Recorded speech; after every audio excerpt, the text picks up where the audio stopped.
লোকের বাড়িতে পেঁয়াজ কাটছি, তোকে বলিনি তুই কোনো কাজ করবি না? 4 বস্তা পেঁয়াজ কেটে যদি 200 টাকা হয় তাও তো কোনো একটা কাজে লাগবে। তার জন্য তো আমি আসি, তাড়াতাড়ি রেডি হইলে আজ কলেজে ভর্তি হওয়ার ডেট আছে। না বাবা, আমার মেয়েকে কলেজে ভর্তি করতে হবে না। কেন খালা? কলেজে পড়তে গেলে অনেক টাকা খরচা, এত টাকা তুমি কোথায় পাবা বলো বাবা? না না খালা, তুহিনের অনেক স্বপ্ন, ও কলেজে পড়াশোনা শেষ করে চাকরি করবে। তার জন্য যদি আমাকে দিনরাত পরিশ্রম করতে হয় আমি তাই করবো, তাও আমি ওর স্বপ্ন নষ্ট হতে দেবো না। কি রে তোর? Hey you, come here. Wow, চুলগুলো দেখেছিস? Just awesome. এই কাঁচিটা দে তো। প্লিজ আমার চুল কাটবেন না।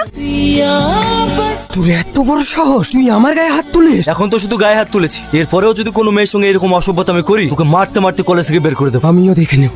আজ কলেজের প্রথম দিনটা কেমন কাটলো? জানিস রিয়া, আজকে কলেজে কিছু বাজে ছেলে আমাকে খুব বিরক্ত করছিল। তারপর একটা ভদ্র ছেলে এসে ওদেরকে মেরে ওখান থেকে তাড়িয়ে দিয়ে আমাকে ক্লাসরুমে পৌঁছে দেয়। তাহলে তো ছেলেটা খুবই ভালো। হ্যাঁ। শোন তুহিনা, কলেজে যেমন খারাপ ছেলে থাকে তেমন ভালো ছেলেও থাকে। তোকে যে ছেলেটা বাঁচিয়েছে তার সঙ্গে বন্ধুত্ব কর, তাহলে তোকে আর কেউ কিছু বলতে পারবে না। আচ্ছা তুহিনা, তুমি তো আমাকে বন্ধু ভাবো, বন্ধু ভেবে আমার একটা কথা রাখবে? বসে রাখবো। বলো। আজকে আমার বার্থডে, আর এই বার্থডেতে তোমাকে এমন ভাবে প্রেজেন্ট করতে চাই যেন আর কেউ তোমাকে গাইয়ানা বলতে পারে।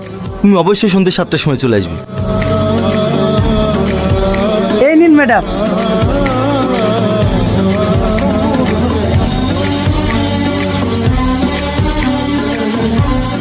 সারা রাত কোথায় ছিলি তুই? আরে সব কি ড্রেস পরেছি? তুই এসবের কি বুঝিস? তুই কখনো পার্টিতে গেছিস? পার্টিতে এসব ড্রেসই চলে। সন্ধ্যের পরে কিন্তু তুমি রেডি থাকো। আমি কোথাও যেতে পারবো না। কেন যেতে পারবে না? আমার বন্ধু চাকরি পাওয়ার আনন্দ একটা ছোট্ট পার্টি দিস, তাই তোমাকে নিয়ে যাবো। না না, আমি যাবো না। যাবিনি? তোদের মতো মেয়েকে কিভাবে নিয়ে যেতে হয় এটা আমার ভালো করে জানা আছে। এই দেখ, এসব কি সামা? আমি তোমাকে অনেক ভালো ভেবেছিলাম। মুখোশের আড়ালে তোমার এতটা নোংরামি লুকিয়েছিল। ভিডিওটা যখন সোশ্যাল মিডিয়ায় পোস্ট হবে না তখন কি হবে? আর তোর ওই ভালোবাসার মানুষ নয় রিয়াদ, ও তো আত্মহত্যা করবে রে। তোর ওই ভালোবাসার মানুষটাকে মরতে দেখবি না আমার সঙ্গে যাবি? ঠিক আছে, আমি তোমার সব কথা শুনবো। প্লিজ তুমি ভিডিওটা ডিলিট করে দাও। That's like a good girl. কি ব্যাপার আজ একা একা বসে? কাল তুমি সামাদের সাথে গিয়েছিলে, তাই বলছিলাম আজ না হয় আমার সাথে। এসব কথা তোকে কে বললো? কেউ বলেনি তো, আমি তো ডাইরেক্ট দেখেছি। এই দেখো, আচ্ছা মাঝে আমাদেরও এরকম ভিডিও বানাতে অনেক ইচ্ছা হয়, বুঝতেই পারছো সোশ্যাল মিডিয়ার যুগ। যেটা করো না। আমি শুধু জানতে চাই তুমি আসবে কিনা। আজ যদি তোর পালা হয় কাল তো তবে আমার পালা। ভিডিও তো আমার কাছেও আছে।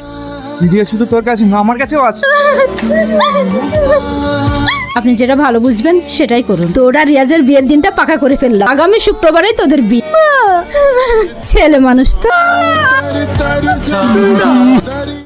আমার জন্য অনেক কিছু করেছি, আমাকে নিজের জীবনের চেয়েও বেশি ভালোবাসি। মনে আছে তোকে একটা কলেজের ছেলের কথা বলেছিলাম? সে আমার বন্ধুত্বের সুযোগ নিয়ে আমার জীবনটাকে নষ্ট করে দিয়েছে। তাই আমি এই নষ্ট জীবন নিয়ে তোর পবিত্র ভালোবাসার অসম্মান করতে পারলাম না। আমি কখনো মরতে চাইনি রে, আমারও ইচ্ছে ছিল তোর সাথে সুখে সংসার করা।